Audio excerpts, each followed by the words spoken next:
Are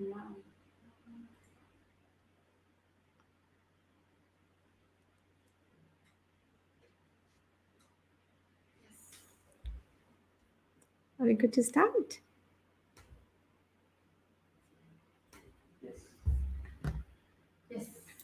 All right. Good afternoon. Welcome. This is Malar from Hearts&Minds Development Center. Welcome to whoever is coming through. This is our first live Being Whole, Being Me series. And by now, we have already unveiled the mystery of the guest speaker today, that is Mangeswari Iravanan. Now, so welcome for those who are coming in, and thank you very much for joining us. If you have joined us, well, no one has joined us. So, what is this being whole, being me all about?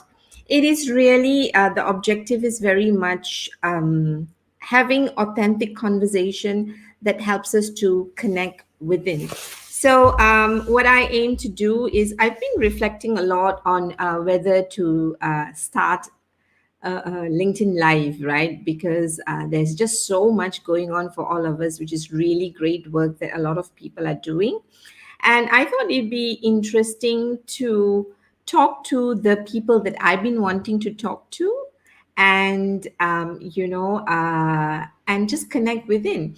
So Hearts&Minds has been around for 20 years, and I started Hearts&Minds 20 years ago because it just started with a dream about paying attention to more to what's happening within the heart, right? And so the aim for this being whole, being me, is to look at issues, challenges, stuff that we may not be talking about on a day-to-day basis, but it is essential to help us to feel whole. Now, with that, oh my goodness, I have got friends who are coming in here. Hi, Shamini. Hi, Yoga. Hi, Johnson. And James is here. Okay, love you. Can't be long. Have a coaching session shortly. I have a LinkedIn user who's saying that. Okay, just as I say hello. So on chat, can you tell me what does being whole, being me means to you? You know, the people who are already live with us. Perhaps you can just put on chat when we talk about being whole, being me. What comes to your mind?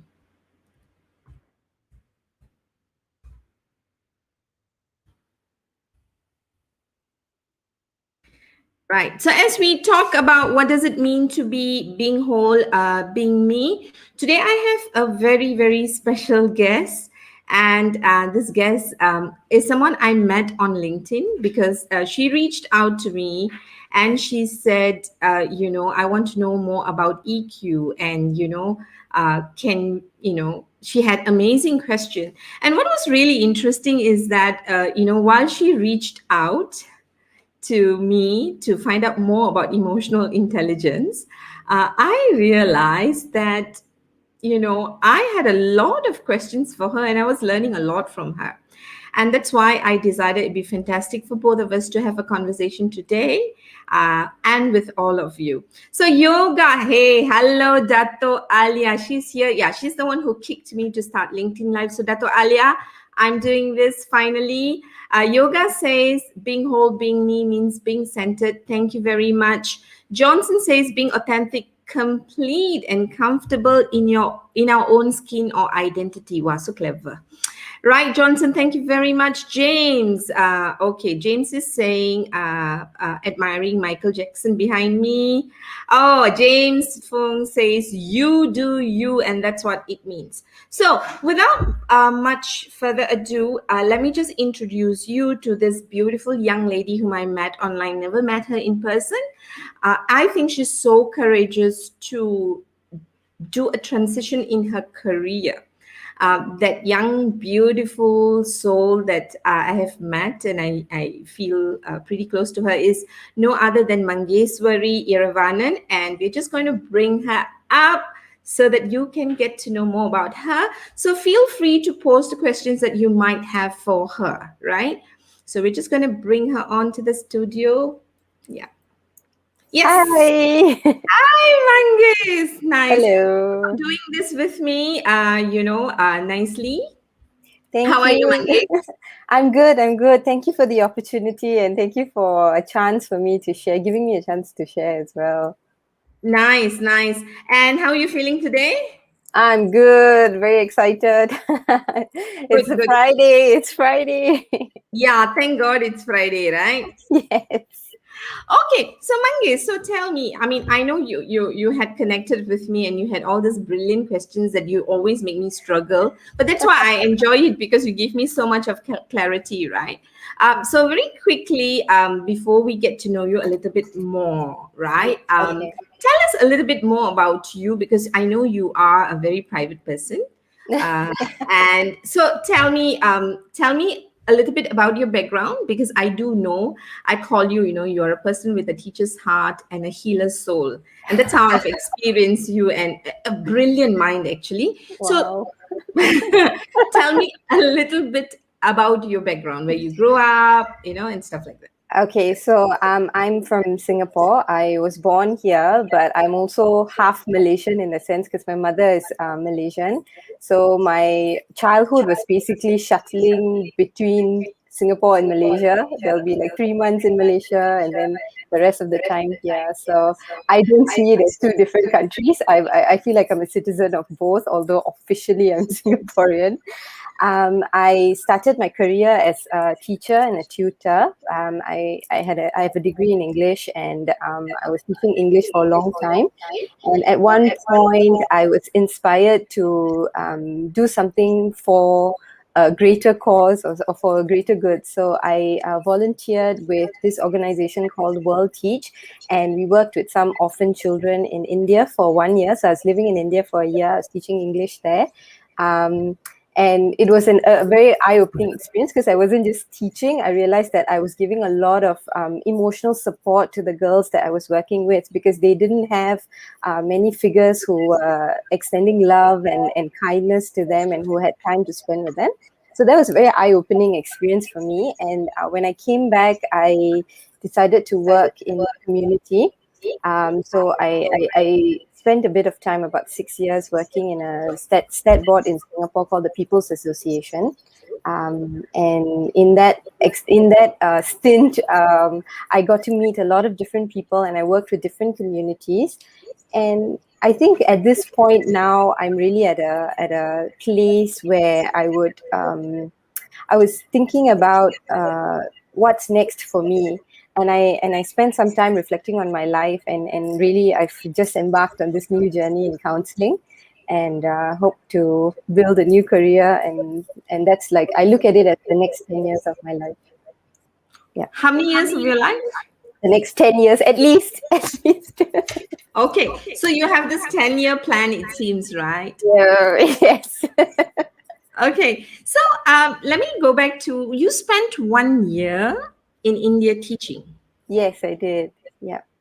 So you did say that you were inspired. So what inspired? So you were teaching already in Singapore, right? Yes, yes. I was All right. coaching children here. Okay. So let's go back a little bit, Okay. yeah. And so what inspired you to be a teacher in the first place? Um, I think a lot of it was growing up because my mom is a teacher. She's a teacher in JB for I think over 40 years. And when I was growing up, I always was brought with her. She always used to bring me into the classrooms, and I experienced teaching at a very young age. I was exposed to it, I would say. So it came very naturally to me, and I found myself being able to work with children very easily. And the other thing that really inspired me was when I realized the confidence children get when they're able to perform. So, me just teaching them a simple hack on, a small mathematical problem, and then they're able to solve it, and their friends are not able to solve it. The boost in their confidence and the boost in their whole experience of life just changed. So that was really what inspired me to pursue this path, because I was like, okay, I have something to contribute, and I feel that it's empowering, and that just led the whole journey after that. Like nothing could stop me in a way, because I was very, very driven by that. Nice. And what made you volunteer for a year?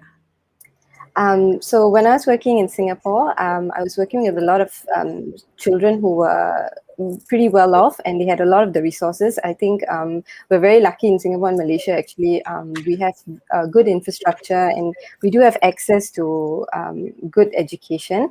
And I felt that what I was doing could impact people who might not have had the financial means to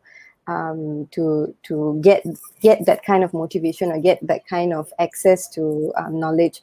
So really from it was more a personal need to grow and to challenge myself and to really want to give. I think that has driven me a lot, so that made me reflect on it, and I was like, okay, let me take on this challenge, and see if I can put myself in a position where I'm not driven by finances or monetary gain, and just being able to do something for free. And they say passion is something that you would be willing to do without getting paid for it, right? So I wanted to test that in a way in myself. And yeah, so that's one of the reasons I decided to do it. I was also doing a personal development program, so there was a lot of reflection in that program, where I was looking at what was important to me and what impact I wanted to have on the world. So this was one of the actions that I took as a result of that. So you mentioned two words that's my favorite word. One is confidence, the other one is empowering. Mm, So I yes. want to just check with you, what do these words mean to you? Um, For me, empowering is giving.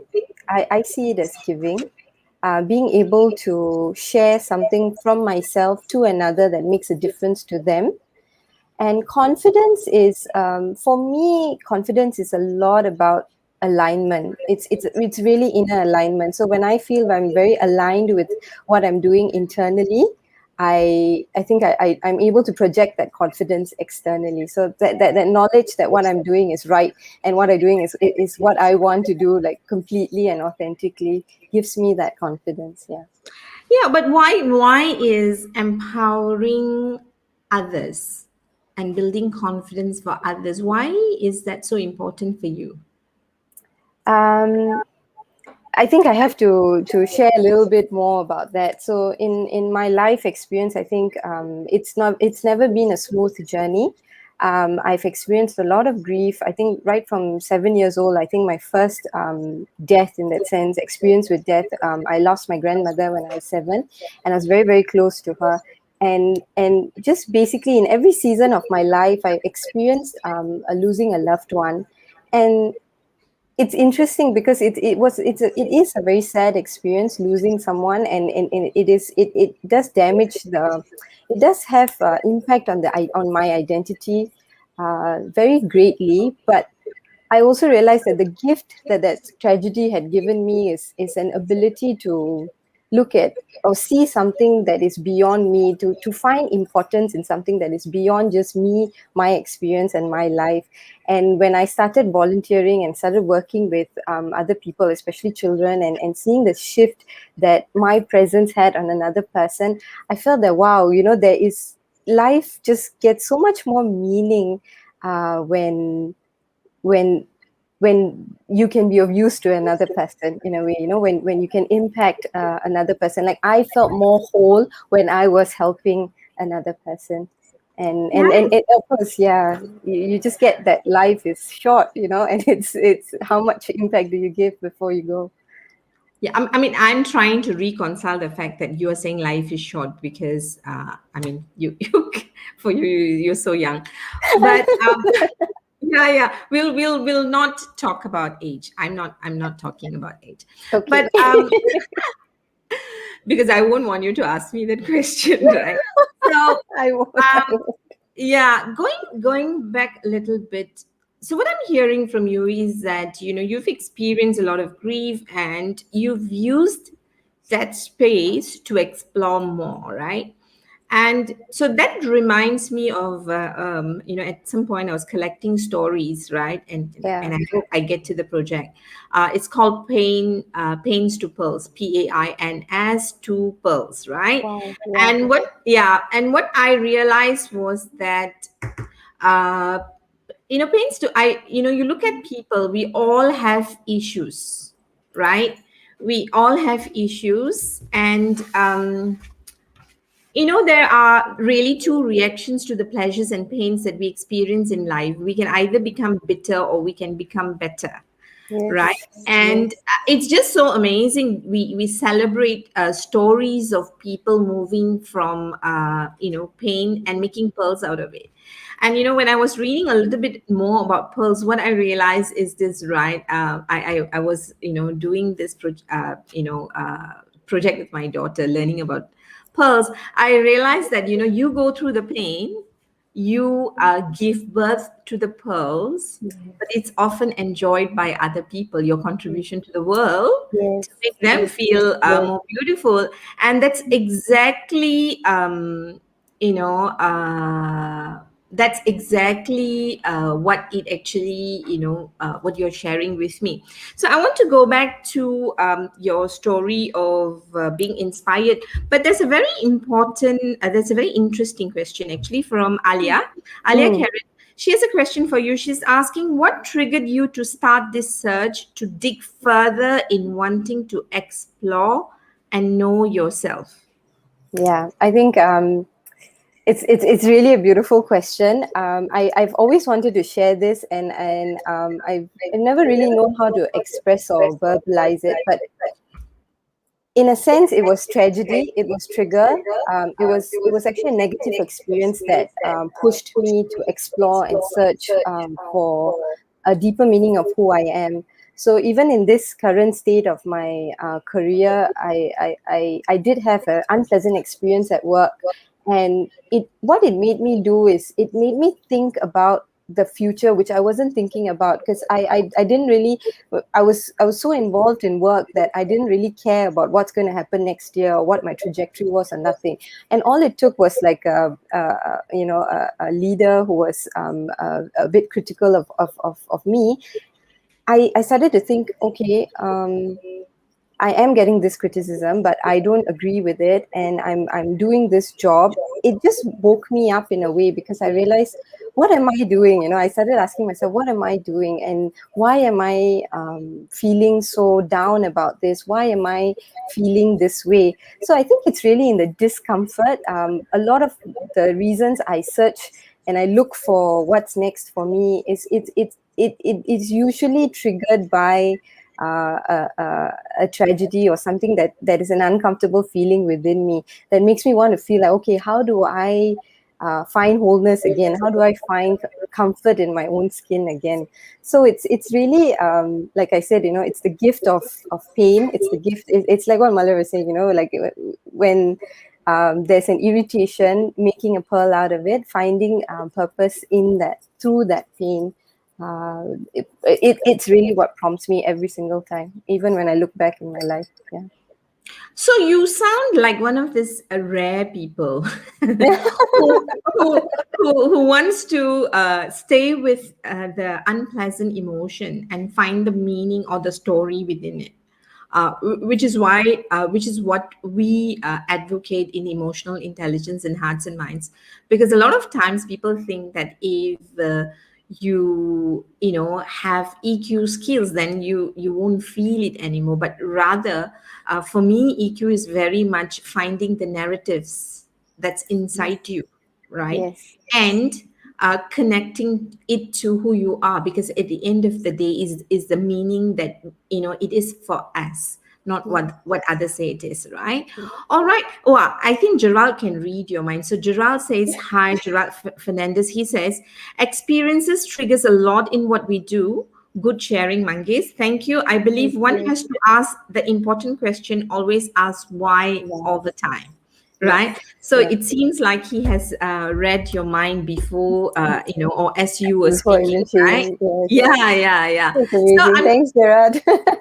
yeah, so that's really interesting. So you had those experiences, you were inspired by both your mom and the way she was probably dedicated to teaching, as well as how you are trying to figure out how to empower, right? Now I'm just going to ask you, as a child in your Yeah. growing years in school, All right. Did you feel empowered or confident? Um, I think in primary school, I hardly felt empowered or confident. I experienced a lot of bullying, a lot of teasing, and it's that age where I matured very early on. So I had pimples, and I was having a lot of body image issues in primary school. But I think the place where I found confidence was actually when I joined drama club. It was in my when I in here they say P6. I think it's standard six in Malaysia. But when I was in P6, it was the first time that I out of because my parents were all sports people, so I was always pushed to go and do some sports and live up to the family tradition and all. But it never really worked for me. So in P6, I tried drama, and it was something in expressing myself in a role, learning or taking on different characteristics that I suddenly realized that, wow, Mangis, you do have a talent. Like when people started appreciating the expression that I was giving on stage and when I was acting, and also I think creative arts and expressive arts really helped me build my confidence. So when I went to secondary school, it was very clear what I was going to do, where I was going to go, and I really bloomed at that point. I would say I think I just felt so comfortable in my skin, and I'm also very fortunate because my mother and my parents never ever told me that this is what you should do, or you should only pursue something this way. Or anything like that. So, because I was able to make my own decisions, even as a teenager, I felt that freedom to have. I slowly built that confidence in myself, and I learned how to. To feel empowered and to empower myself when I didn't know what to do. Yeah. Right. So in your childhood, when you were experiencing the difficult moments when you were not as confident because you were bullied and you felt Yeah. disempowered, right? Yeah. Did you speak to your parents or you tried to sort it out yourself? Um, I think I hid most of the things that were happening. I did not tell. I didn't really share it with my parents. I didn't share it with my friends even. Sometimes I would my default method was to just withdraw and try to internally sort it out and just be like, okay, you're fine or whatever. But I was very lucky in the sense that my mom especially is very perceptive, so she would know when I was down, and she would just come and she'd be like, she would just give a pep talk with teacher, right? So she like all the pep talk, like, it's okay, primary school, sometimes we bloom later on in life, like we always have a time when we bloom. So I think that provided a lot of comfort, and when I was not doing well, I was never um, wronged for it in a way. My mom would always be on my side, so she would tell the teachers, "No, she is like this, and what you're saying, if she's having any behavioral issues, it's not because of that. There's something triggering there. You have to go do something about it, right?" So I think that gave me a lot of comfort. But generally, as an individual, as a child, I used to be very independent in that sense. I wouldn't express my pains so much. Yeah. Nice, nice. And so it seems to me that at a very young age, you have taken your unpleasant experiences and you seem to want to resolve it for the world because you don't want other people to go through what you're going through. And I see that in you, right? Because the people who inspire me a lot are the people who say that this ends with me, this cycle, this negative cycle ends with me. I will not pass it on, but I will use my pain to make the world a better place in the way I live. And Yes. you seem to be doing That's that, exactly, yeah. yeah, Yeah, by you just put words to my experience. Like I've always had trouble expressing that, but I just heard it exactly like what it is. Yeah. yeah, because I mean, when we all go through unpleasant experience, which is pain, I find that we tend to respond or react to in two ways. I see a group of people who say, because I've been hurt, I will turn that into compassion and empathy, and I'll make Mm, sure I do everything not to be that person or not to pass the pain on. Right? yeah, Then you have yeah, another group of people who've gone through the pain and they say, because I've been hurt, I will make sure that you don't have an easier life. All right.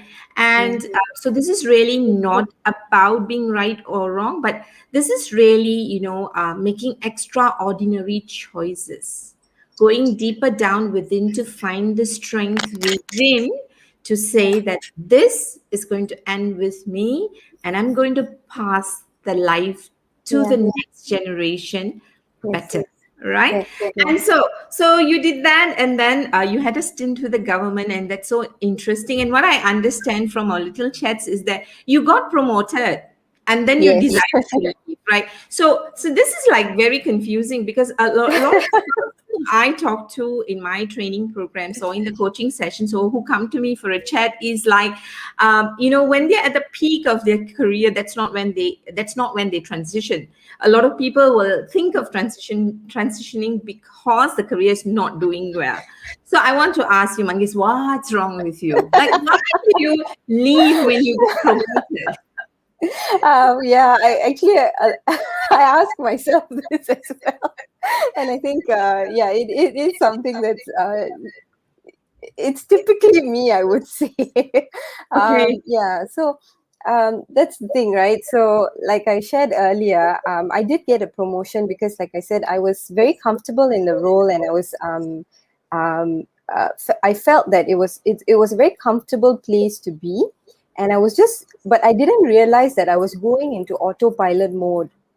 And autopilot mode in this in the role that I was doing was it was effective because I was recognized for my performance, and I was given an opportunity to go up in the hierarchy.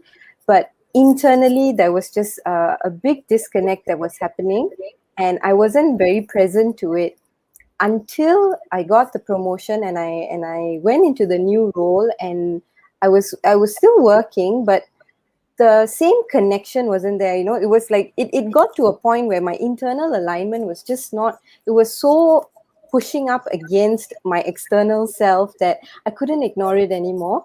And that was when the unpleasant experiences, and I felt really down, and that's when I started questioning, and I started looking at something that I didn't look at earlier, which was my trajectory. So I was like, okay, this is the position I've gotten. So if I perform really well here, what am I going to do next? What would that role entail? And then what's going to come after that?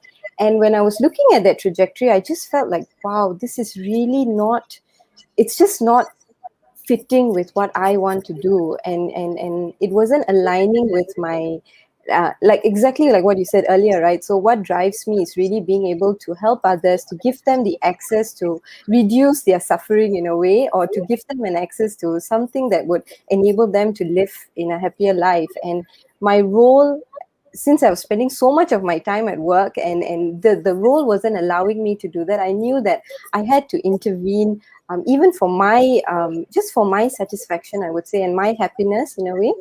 But at the same time, it's like it did take a journey. So I wasn't like immediately, I wasn't like, okay, yeah, this is not right for me, bye bye. I had to really go through that whole process of, wow, you're thinking this way. Is this the right choice? Do you have the resources to do it? Are you sure about what you want to do? Like, I had all the internal conflict was very intense for a few months.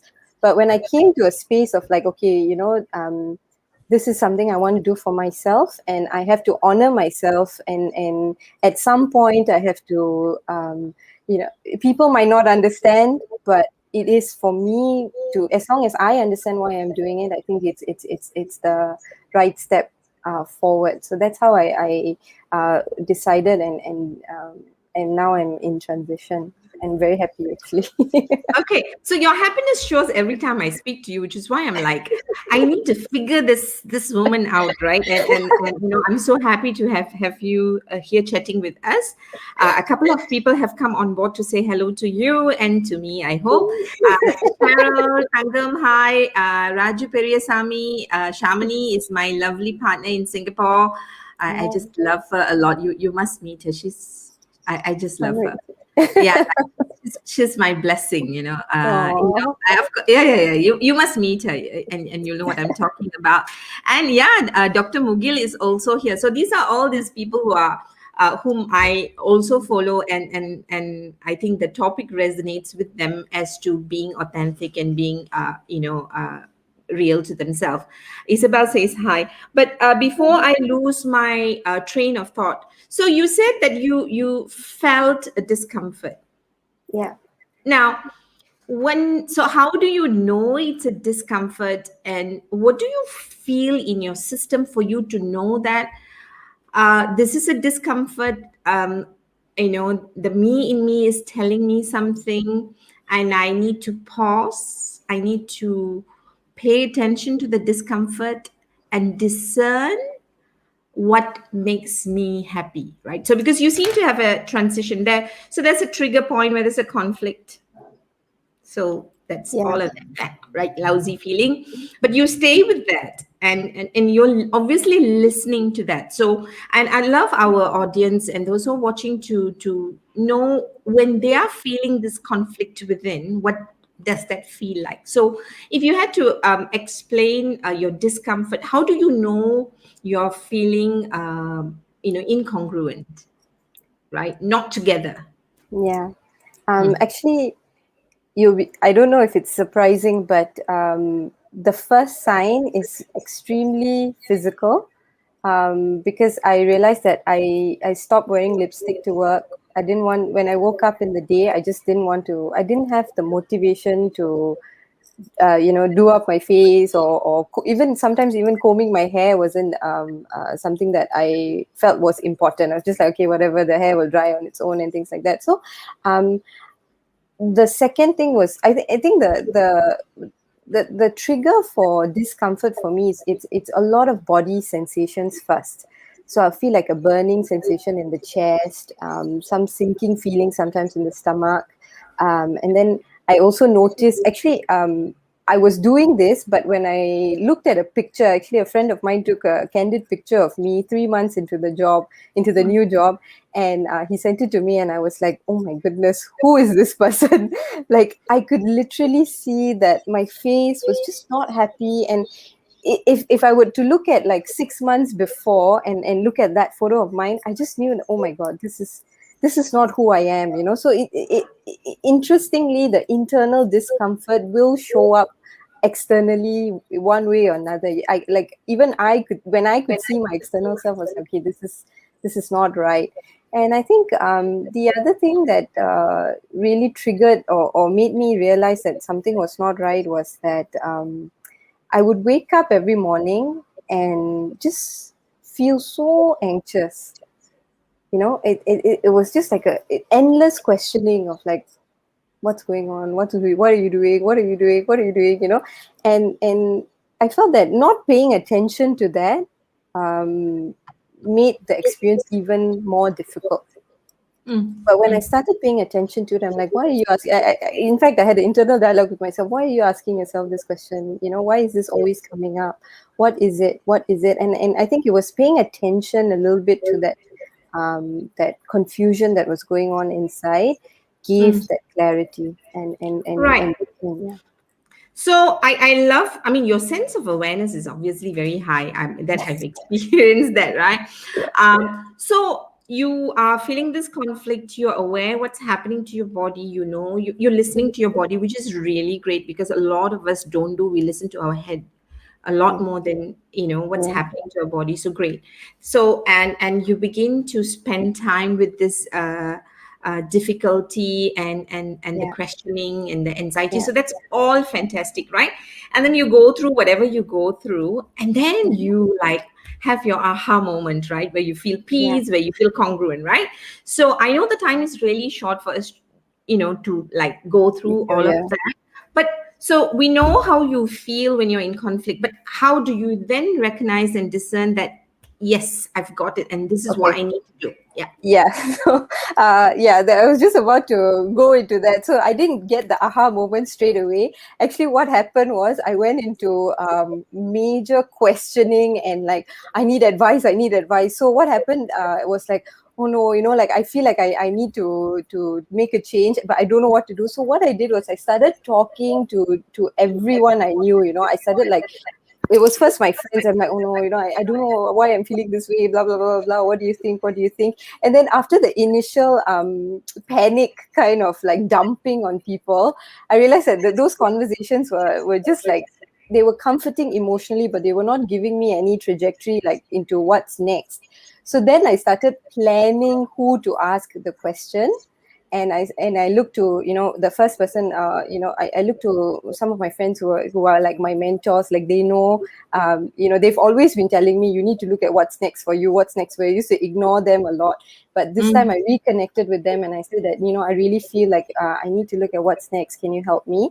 And then, of course, I spoke to my uncle, who's been in senior management for a long time. I was telling him, I was vulnerable with him. I shared my situation, and then he was giving me really good advice and telling me that, it's a time, you're at an age where this is a good time to look at what you want to study next, and look at, because you have that career experience, you can bring it to the next place. And then I realized that the conversations shifted, and I suddenly started feeling like, oh, okay, I started seeing that there is possibility beyond this situation that I was in, and this emotional mess that I was in. There was something that I could actually do, and I only got that after speaking to, and actually being open and sharing what I was going through, sharing my struggles with different people, and getting input from them, and then looking at all that input, and then again, matching it with whether it was aligning internally with me. So I was taking the advice, but at the same time, it was like, okay, yes, they do say that, like, my uncle was like, go do an MBA. And I was like, okay, that's interesting. And then I was like, okay, yeah, maybe. And then, but something in me was just like, I don't see myself aligning with that. That still doesn't align. But yes, I do agree that I have to go and upgrade my skills. I have to learn something new. But what was something that I decided on that. Yeah, I didn't Right. really follow the green in that sense. Which is really the peak of where I just simply adore you because of your choice, right? But that's my biasness. But before I go into that, so you've brought a very interesting, or I think it's important, relevant point, which is you looked for mentors. Yeah, You said, yeah. or whatever you want to label them, friend, coach, mentor. So what I want you to do really quickly is that if you think about the best advice you got, Mm, right? Uh, what type of qualities did this good or great advice come from? Because one of the conversations that I often see on LinkedIn or wherever, right, is people are looking for mentors, and they're looking for mentors, and they're looking for all sorts of people, right?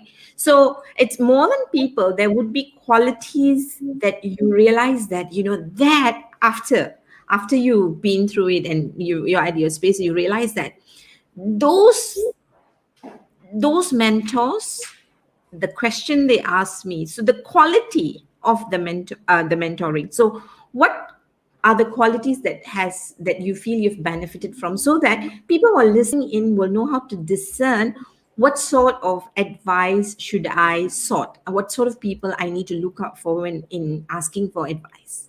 yeah. All right, the Uh, qualities of good mentors. Okay.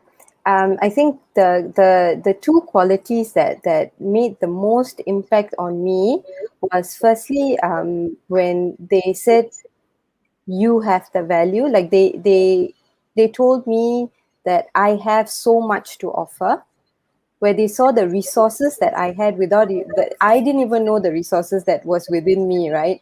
And they were able to point it out or bring it out, and see that value. I think that was a very close friend of mine actually pointed it out to me, and I always see him as a very close as my first mentor in that sense. But it was when he said that, then I was like, oh wow, that just gave me like, I that was what was missing in my life. I didn't even believe in myself. I didn't even know what I had to offer. I didn't even own what I had to offer. And So so it people was like, believe in you. yeah, they believed in me, and they could see me, and they could see that, and they could make me see it, Nice, And I nice. think that So they that's put a up that's a the key mirror. quality. They Yes, put they up the put up the mirror mirror. to you to Exactly. help you see your strength, Exactly, right? exactly. Very Yeah. good. Yeah. So mentors who can help to put up the mirror to see your strength. Yes. So if there was something more difficult that you are very grateful mentors did for you in the way they stretched you, what is that one quality? Definitely it would be if they, they they told me in my face sometimes, what I'm not doing. Ah, And they have the guts to do that. nice, nice. So two things, and I think they are just so amazing. Two sides of the same coin. They show you the mirror as to help you see your value, and at the same time, they also put on the side mirror to help you see. These are not things that you're paying Yeah. attention to your blind spots. Yes. Amazing. I think it's amazing combination, and I think that's important because sometimes when we're looking for people, we're looking for people who will always say the right things, right? Now, as you say that, I really want to acknowledge some of my friends who have played mentor by doing exactly the same thing for me, and they just happen to be, I think, watching it. So I'm going to just acknowledge them for a bit. Yeah, because I'm very, very, very grateful for these people. So Louis, for sure, a very old friend of mine, when I first started, he kicked me in many ways, in a positive way, in a loving way, to say, hey, you can do this and you can do this well, for sure.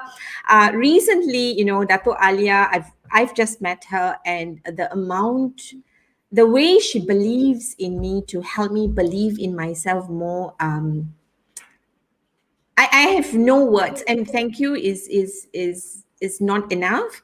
And definitely my beautiful partner Shamini Sudan in Singapore. She's another one who's kicking me all the time, but the kicks are just so loving. Cheryl, for sure, whenever I have chats with her, and she's telling me, she makes me feel like a star, Malar, and I'm very, very grateful for all of these people, because sometimes you don't know how well you're doing or whether you're doing okay, right? Yeah. And more importantly, like what you said, is that I have Dato Alia and Shamini who kick me all the time, but I know they are really loving kicks. So I Beautiful. just suck it in, and move on. All right. So I just want to read to you some comments. Is that sound from your side? Okay. Now, no, that's okay. That's just a background sound. So Cheryl, Noor Isian actually affirms burning sensation. Yes, so she probably has felt it. Yeah. Dr. Mugil says anxious and the relentless inner questioning. Yeah. Relentless indeed. Yeah, right. And Cheryl has said, that, it's like you don't belong. Sometimes you don't fit there anymore, and makes it Yeah. harder, right? Yeah. And let me see. So Cheryl says we all need a kick in the butt. Aha, and that's what you guys do for me. Forever grateful. So I'm Yes. assuming Cheryl says I kick her butt, and I'm not sure. Yeah, but for me, my issues are very simple. When I feel incongruent, my problem is not so much of being righteous. I cannot sleep when I'm incongruent. Mm, And so for me, it's like always when I cannot sleep, I know, oh my God, I've messed something. up Yeah. somewhere. Let me just fix this, because Yeah. I want to sleep well. Very Yes. good. We really have a short time, so I'm going to. So you're into counseling.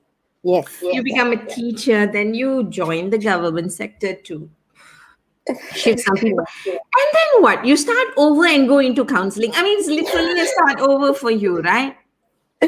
Um, in a way, yes, it's a start over, but in a way, no as well, because I've always been investing in my own personal development and always looking into psychology and reading up a lot about how the brain works, how the mind works, how emotions work. So it's always been a part of me. And if you ask a lot of my close friends, they'll know that they love. I mean, we love talking about our difficulties, and I always feel that, I mean, I would like to say that I do bring a sense of comfort to them all the time. So I've always been that counselor in that sense in my circles. So it was me finally accepting my self-expression and then making it into a profession. So yes, but so it is starting over in terms of the career, in terms of like salary, in terms of starting a job. But in terms of my expression, it's not new at all. It's actually been me all along. It's been who I Right. am. You're always very true to yourself. That's what I'm getting. So Yeah. tell me, when you decided to explore counseling, Yeah. right? What is the world's problem that you want to heal, to solve, to contribute, to find meaning? Why counseling? I think it's simple, and it's really alleviating emotional pain. That is the problem, in a sense, that I would like to bring comfort. I would like to give that knowledge, and access to people who are going through emotional pain, to know that, there are ways to not be there are ways to view that pain firstly, and there are ways to make it into a gift, and to see the gift that it is. Yeah. So that really is my inspiration, and my driving force right now. And like you said earlier, I've been through that, and knowing what I know now, I really want other people to be able to access that faster, so that they don't have to go through that whole that whole long journey of discovering what it is. Yeah. And if one conversation can make that difference, I would want to have that conversation. Now I know why I'm in love with you, because we're on the same path. And I say this to you every time I speak to you, right? The first time I chatted with you, and I'm like, oh my gosh, I think I found someone who Oh, feels the same way, like the beautiful. way Yeah. I feel, right? But having said that, why is it important for you that you can help people get through their pain faster? Not to sound too dark, or to make it a little bit, I'm not sure how comfortable people are talking about death, but really it's important to me, because when I know I'm young, but death can come at any time. So I'm very, very aware of that. And I want to know that when I'm at the end of my life, that I have been of use in this life to others, and I've been of use to people, and that I have made a difference in that sense. So it would give meaning to me. So it's important to me, because it gives meaning to my existence right now, and my existence in the years to come. And that's how I've defined meaning to Yeah. life for So me. what Yeah. I'm trying to understand is you were making a difference as a teacher. You were making a Yeah. difference in your government. So I think you are that way, right? Because Yeah. from very young you are like that, right? True, Really true. Yeah. serious, deep. Okay. Now, so I get that, but why do you choose a space where you want to help people get through their painful emotion, find meaning in the painful emotion? Because you've chosen a path that's totally giving, to be listened into people's pain, so that you can literally support them and hold them in your heart, Yeah. so that they can let go of that pain and be light again. Yeah.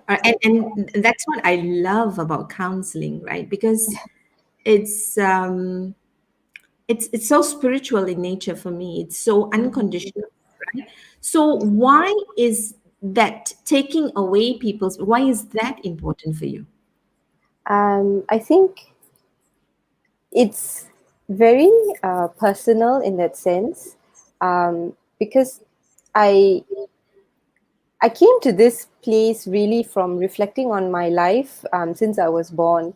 And I realized that the gift that the tragedies in my life have given me is the ability to be able to be comfortable with pain, and to be able to see beyond that pain. So I feel that it's a strength that I have, that I'm not sure if other people have, but this particular quality is a strength that I have, that I think, if I were to use it in a professional capacity, it would be, it would be easier for me to exist as well.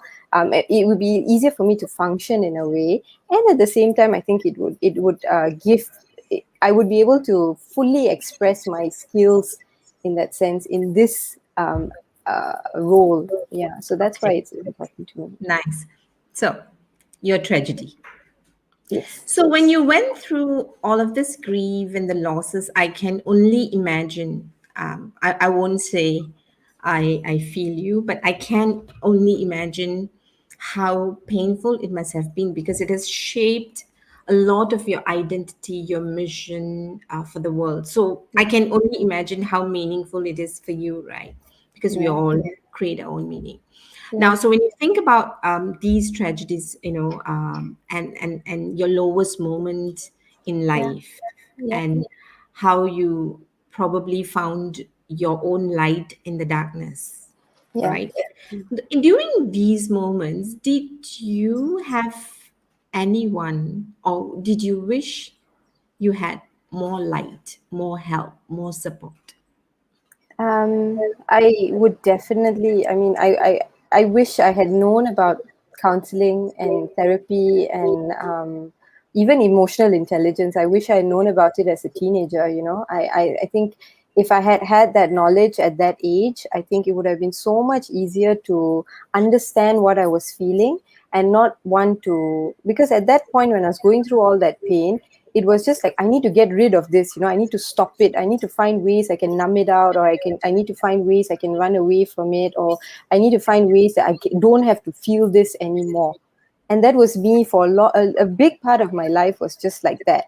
And I wish that I had known at that point that I could ask for help, that there were ways to for me to sit with that emotion and to actually feel, like, and to be able to accept it and overcome it to a point that it's acceptance, and it can be converted into peace and into like complete, yeah, acceptance in that sense.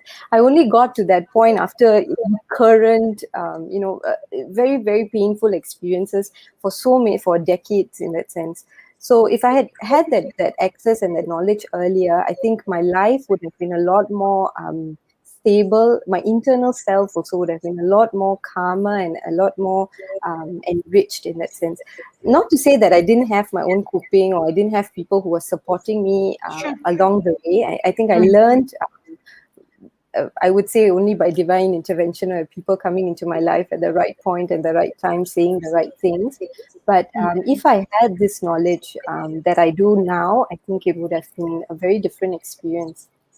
And Yeah, if you had this knowledge that you are seeking when you were much earlier, yeah, yeah. what impact would it have, you think? I think that I would have been able to focus a lot more on um, growing and expanding myself, and I would have discovered this path of mine a lot earlier as well. So I could have seen more variety in terms of my own self-expression, and I could have been also, on a very personal note, I could have been a lot more open to new relationships and people who came into my life that I just used to brush off because I just didn't want to deal with that right now. It's like I have enough. I don't want to meet new people. I don't want to, make friends with new people and expand my circle. At that, there was a point in my life where I was just so in my shell. So I think that would have made a difference. Who knows who I would have met, and how my circle could have grown in those times. Yeah. Thank you. Thank you. So, what you're telling me is what we all do, which is go into our shells so that we feel protected. So, there's a need to protect ourselves. And Yes. when feeling vulnerable, and, Yeah. despite sometimes, having support from the family, Mm. for reasons that we may or may not understand, we choose to hide within our shells, right? And Exactly. what Yeah. you're saying is that you have learned how to really live your life by coming out, taking a bit of risk, Yeah. and it has taken you to where you are today. Yeah. So nice, thank you very much. It's really been a privilege knowing you. I think I say this to you every time I chat with you, but it's Same worth. here. The feeling is mutual. Yeah, and really really love all our conversations, but I'm going to just ask you one question that Noor Izian has put up. Yeah. So Noor Izian is asking you, so how exactly we are going to overcome this uncomfortable condition or burnout? Should we change ourselves immediately or seek help first? Yeah. Um, I think it's not something that we can just overnight. I'm going to change myself. I'm going to be better. It's for me. It's really the uncomfortable condition eased, and I was able to come to some comfort only after I started sharing it, and I started talking to people, and I started asking for input, and at the same time I started paying attention to myself and my own discomfort and getting clearer about what the discomfort was. So once I was clear about it internally, and I asked, and I I tried to access the resources that I had around me. That's when there was a little bit of clarity that came. And I think it was also very important for me to be compassionate with myself and be like, it's not something that I have to have the answer immediately. I did give myself the time, and I really gave myself, like, only when I was ready, only when I was internally sure that, okay, I'm ready to make this move and I'm ready to leave. And I know exactly what I didn't know exactly what I was going to do, but I knew that I had faith in myself that I'll make something of myself, and that's the point that I took the action. So I think it was really about giving that love and compassion to ourselves, and that time and that space to come to that clarity. Yeah. Right. So, what I'm hearing from you is, respecting the discomfort, paying attention to it, finding clarity, finding your own light in the darkness, Yeah. Yeah. right? Or before, if you can't find your own light, then, perhaps then also seek help. So it all depends on whether you feel you're okay, whether you can feel comfortable in the dark. Yeah. And Yeah. if you can't, it's okay, then you go and sort Fine. light externally. That's the questions that you Yeah. ask mentor and stuff like that, Yeah. right? Yeah. Okay, so I have, sorry, one more last question before I get into the rapid fire. So I was supposed to wrap it up at 1 o'clock. I probably wrap it up at 1:10 because there is a very interesting question. Okay. And so someone from LinkedIn say, please share your thoughts. How do you use your external and internal expiration, I think, to evaluate yourself? Oh, this one GD lah. Thank you. When this kind of question come, it's GD. Okay, yeah, I see his name. So what are your thoughts? How do you use I don't is it he says yeah, internal and external yeah, I'm not sure of the question. How do you evaluate yourself? I think he's asking, how do you match your internal and out, how do you become congruent, internal with internal and external expression of yourself? Yeah. Um, I think this is something that I just discovered recently. I never knew I was doing it, but it's something that I just discovered recently when I was reading up on somatic work and body sensations. Um, I feel that my evaluation of what is internally aligned, or what is working with me, or what is right for me, usually comes in two aspects. One is on a bodily experience level, where I feel there is a sense of peace. So there might be some kind of nervousness, but at the same time, the heart is just like very expanded and very open and very warm, and just like, there's a very like a grounding kind of an experience internally, where, like, yes, this is it, this is right. And I might be nervous about it, but at the same time, I'm like, no, but I still know that this is right. I think that's the bodily experience of it. And mentally, I think I always have this cue for myself. If someone is giving me advice, or I feel something that I want to explore, if my mind can expand itself and think, okay, yes, if I'm considering this industry, for example, yes, I can see myself, like, I can visualize myself in that role, doing something. I can visualize myself working with other people. And if the mind is automatically going into the world of imagination, and it's expanding itself, and it can see, it can put me in different roles of where I'm going. I think that is also an indication for me. Like, I use that as another like a point that, okay, yeah, this is probably, in the right, that I'm going in the right direction. But if my mind is like, yes, I can see this, and then it doesn't go into the imagination world, or it doesn't go into the world of visualization, then I'm like, okay, maybe it's not there yet. I'm not inspired enough. There's something that I still need to get clarity on before I know that this is the right thing. So I guess that's how I do evaluate myself. I look at my imagination, how fast it goes, and also my body sense. I pay attention to my body sensations. So I'm hearing two words actually. I'm hearing grounded anchor. So Yes. you feel anchored. You are Yes. stable, Yeah. right? Yeah. While you're feeling stable, that it doesn't mean that you don't experience any anxiety or fear, but you have enough courage to overcome the anxiety Yes. and fear. Is what Yes. I'm hearing, right? Exactly. Because Exactly. Yes. a lot of times I think when we talk about transition and right choices and right decision, I think there is an imagination that there's no fear, Yeah, There's no not true at all. anxiety, and that you're absolutely sure about the future, right? But I mean, the future is never certain, right? We all take the chances, live our life the best way we know, feeling fulfilled during this journey, Yes. and then we begin to say, that was the right choice. Yeah. Or if it was not the right choice, to pick up the pieces, make the pearls out of Yeah. the pains, and know that Exactly. you are now more equipped for your future Yes. choices, right? Yes. So I think that the idea, what I'm getting from you, is you're staying present with what you feel, you're Yeah. true to what you're feeling, you explore your emotions and the narratives that you're telling yourself, Yeah. and you check in with yourself whether the narratives represent Mangesh as Mm. she is, Yes. right? To Exactly. the Yes. ideal Mangesh that you hold. And when it's not ideal, you're willing to make shifts, you're willing to make changes Yeah. without worrying too much of the standards that the world set for you, Yes. because Yes. you set your own standard, you Yeah. decide how you're going to live your life, because it's your life. And that's what I'm hearing over Yes. and over Exactly. again, right? And it's Yes. affirmation to really being whole, being me, Mhm. because being whole is really being me. You Mm. don't owe the world anything.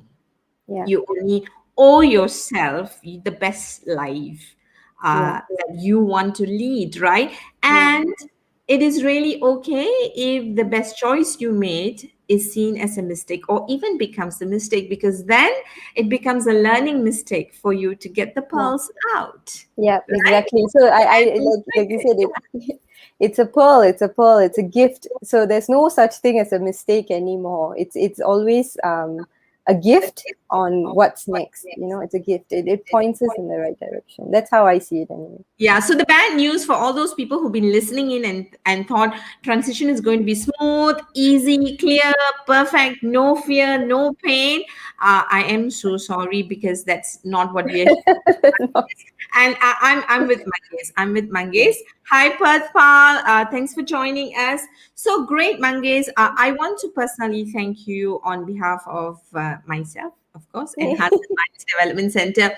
So we're really happy to that you agreed to be on board, to be our sounding board from a counseling point of view, because my objective, like what I said, is to bring on real stories, issues that people don't talk about, help people to see things, see themselves, put the mirror in front of them to see how beautiful we all are, and also put the side mirror to say, hey, there are things that we can continue to perfect Yeah. as we continue our extraordinary journey of wanting to lead a meaningful life Yeah. in whatever we do.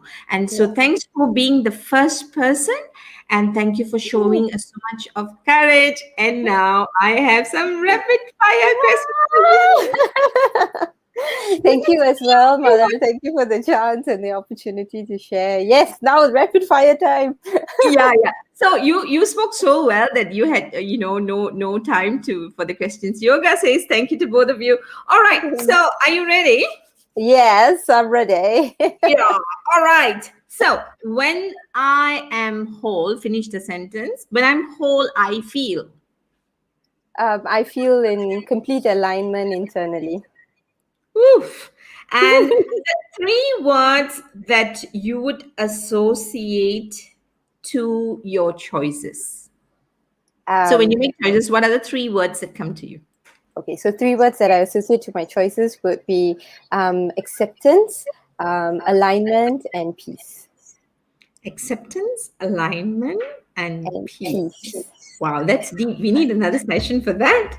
Okay. We will look at how all these questions coming up and see, we might need to talk to you again. All right. Tell me, when you think about being inspired by your purpose, all right, Yeah, who comes to your mind? my mother immediately. Yes. Your Uh, mom. Nice, yeah. nice. And what's her name? Asha. Asha. So if your mom is watching it, I'm like going to be unprofessional. Say, Auntie Asha, know that I love teachers, and if I don't talk to you next month, happy Teachers Day. Thank you for giving us mangays, because she's making our world a lot more beautiful. So Oh. thank you for passing it on. I actually feel a bit emotional as I say this. An event in your life that shaped you. um, I would say definitely my the passing of my.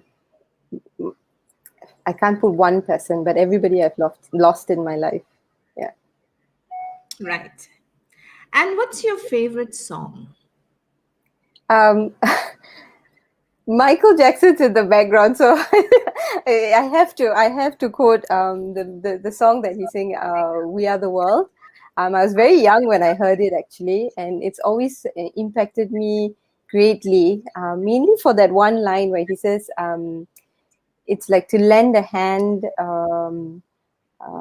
Is the greatest gift of all, something like that. So I think I was very, very inspired by those lines where, making giving of ourselves is the greatest gift we can give to anyone. Yeah. Thank you. I think We Are the World, and he's amazing. I think his life itself, there's so much to learn about pain, Yeah. about not being able to express yourself, and how he found his own comfort and also lived his own pain. So yes, Yeah. I love Michael Jackson too. All right, so Mangesh, with that, I know both of us can chat until clouds back, and Yeah. I love chatting with you, but I I want love to. it too. I love it too. Yeah, I know. You're going to be with us. You are part of Hearts and Minds because you've agreed to be the sounding board. See, I'm making you do public confession. So thank you. With Because a I pleasure. With a pleasure. the work we do in Hearts and Minds has a lot to do with life skills, and sometimes it actually encroaches into an area of mental health.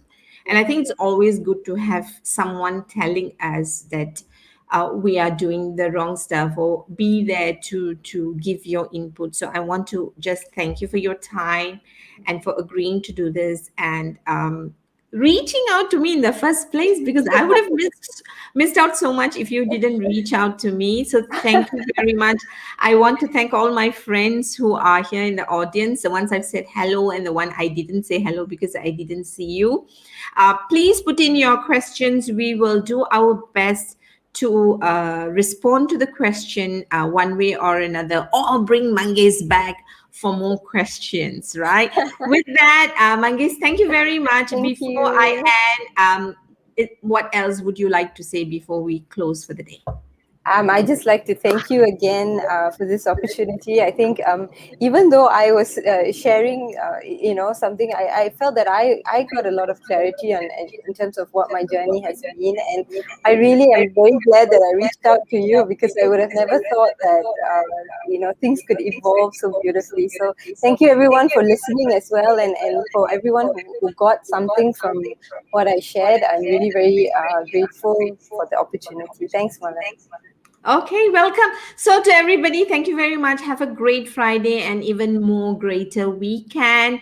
Doing what is really you, staying whole, staying me with yourself. And I'm sure some of the questions that Mangesh has put up for us will keep our weekend meaningful. So, thank you for supporting us. Keep your question coming, and we will continue this journey of being whole, being me. Thank Thank you. you.